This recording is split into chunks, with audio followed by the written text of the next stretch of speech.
Four methods for finding inverse Z transform, in which we have discussed about long division, partial fraction, and then residue method. So the last method for finding inverse Z transform is convolution theorem method, and we all know the convolution theorem method is nothing but the multiplication of two Z transform of a sequence. So with that base we are going to find the inverse Z transform. So just consider that we can represent U of Z as the Z transform of a sequence U of n, and V of Z as the Z transform of V of n. So if you are going to take a Z transform for the linearly convoluted time domain signal, so the convolution symbol in time domain is this star, it is linear convolution, and if you are going to take Z transform for this linearly convoluted time domain signal, we will be getting the multiplication of Z transform of these two signal in frequency domain. So this is the convolution theorem. So now if you want to get U of n linearly convoluted with V of n, we have to take inverse Z transform for U of Z and V of Z. So this is the formula. So for getting the inverse Z transform by using this convolution theorem method, let us take this general formation, that is Z square divided by Z minus A into Z minus B. So it means for getting the long inverse Z transform by using this method, we are going to bring the entire given problem into some formation. So for that only now we are going to derive that formation. So for that we have taken this question as Z square divided by Z minus A into Z minus B. So we can write this as Z divided by Z minus A into Z divided by Z minus B. So it is in the formation of A power n U of n plus into B power n U of n. So now we know the linear convolution property in time domain. So x of n linearly convoluted with y of n is the summation varies from k minus infinity to infinity x of k into y of n minus k. This formula is very important with respect to this convolution concept. Okay, so with this concept, so with this formula we are going to write this. We can take this A power n U of n as x of n and B power U of n as y of n. Okay, so now we are going to substitute these values as A instead of n, we are taking as A power k and B of n minus k, and here we have changed the limits of the summation. Is varies from k 0 to infinity instead minus infinity to infinity, because we can due to this changes in the summation we can take the value of U of n as 1. So already this is very clear, and now we are having this B power n is independent of this summation, so we can take this out of the summation. So B power n into summation varies from k 0 to infinity k power n into B power minus k.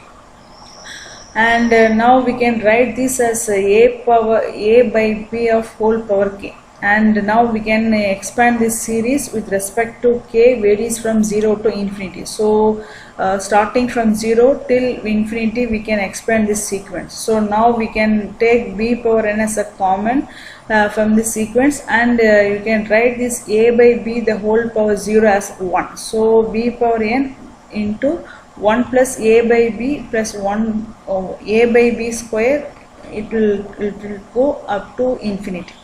Okay, and now you can like what we have seen in the basic sequence, that is x of n equal to U of n, and this one in the Lorentz series we can write that as 1 divided by 1 minus r. So like that we can write this type of expansion as A into 1 minus r power n plus 1 divided by 1 minus r. So here always we used to make the value of A as 1. So this is the value of A as 1, and here we are having this 1 minus A by B the power of n plus 1. Here in the place of r we are having A by B. So this A, kindly don't confuse with this A and this formula A. So the A in the sense the very first value. okay, and here the value of r is a by b, okay, and 1 minus a by b the power of n plus 1 divided by 1 by a by b. So after simplification we can get this final answer as b power n plus 1 minus a power n plus 1 divided by b minus a. So for getting inverse Z transform by using convolution theorem, we are trying to bring all the questions in this formation. So once if you are going to bring the all the questions in this formation, it's very much easier to solve the get the inverse Z transform by using convolution theorem. So now see the one problem. It is the formation of z square divided by z minus 1 into 2z minus 1. So we can write this z divided by z minus 1 as u of n and z divided by 2z minus 1 as b of n. So after taking Z transform, and you can write in the form of general formation. So it is, we can take 2 as we can take 2 as common one. So z divided by z minus 1 by 2, right? So 1 by 2 is constant, so we can write this as a power n u of n. In the formation of a power n u of n, it is in the formation of u of n. So now by using this convolution property in linear time domain, we can substitute these values um and b of n minus m. So after substituting, and we can expand the series, and by using the formula you can write this final expression, and this is the x of n by using convolution theorem. So the thing is, we have to bring all the questions in the in this formation. So mostly we can solve the x of z only in this kind of formation, so that we can get the x of n very easily. Or else if we are not getting question in this formation, we can go with some other type. So we can solve the same question by using partial fractional residue method. And unless if you are not having any peculiar if you are not if any of the question is not mentioned with the method to be applied, and we can use any of the method you being familiar with, okay. Suppose if you are having any method being mentioned in the question, we have to go with that method, no other choice.